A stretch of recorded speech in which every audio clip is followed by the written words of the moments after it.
দীর্ঘদিন ধরেই আসলে সাব রেজিস্ট্রি অফিস আমাদের গোয়েন্দা নজরদারিতে ছিল। তো আমাদের কিছু গোপন অভিযোগের ভিত্তিতে আজকে আমরা সকাল থেকে এখানে অভিযান পরিচালনা করি।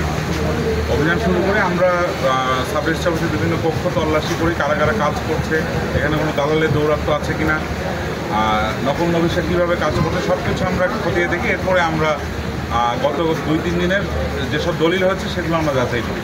তো যাচাই করতে গিয়ে আমরা অনেকগুলো অনিয়ম পেয়েছি। যেমন একটা আবাসিক ভবন থাকা সত্ত্বেও সেখানে ভবনকে হাইড করে জমি রেজিস্ট্রি করা হয়েছে। এখানে সরকার বিপুল পরিমাণ রাজস্ব থেকে বঞ্চিত হয়েছে। এছাড়াও আমরা ওই সেবাগ্রহীতাদের সাথে কথা বলে জেনেছি যে নকল রবিশটা নানাভাবে অতিরিক্ত ফি নিচ্ছে, অতিরিক্ত টাকা নিচ্ছে। তো এগুলোর বিষয়ে আমরা সাব রেজিস্ট্রারকে আমরা সতর্ক করেছি এবং আমরা যেসব রেকর্ডপত্র পেয়েছি এগুলোর আলোকে আমরা কমিশন বরাবর একটা প্রতিবেদন দেবো। কমিশন আমাদেরকে যে ধরনের আইনগত ব্যবস্থা নেওয়ার পারমিশন দেবে আমরা সেই ধরনের আইনগত ব্যবস্থা গ্রহণ করব। এমন অভিযান অন্যান্য সাব রেজিস্ট্রার অফিসগুলোতে থাকবে কিনা? আমাদের এনফোর্সমেন্ট প্রতিনিয়তই হচ্ছে, আজকেও বাংলাদেশের অনেকগুলো অফিসে হচ্ছে। তো এটা একটা চলমান প্রক্রিয়া। কমিশন যখন যেখানে অনুমোদন দেয় আমরা সেখানে অভিযান পরিচালনা করতে চাই। ধন্যবাদ।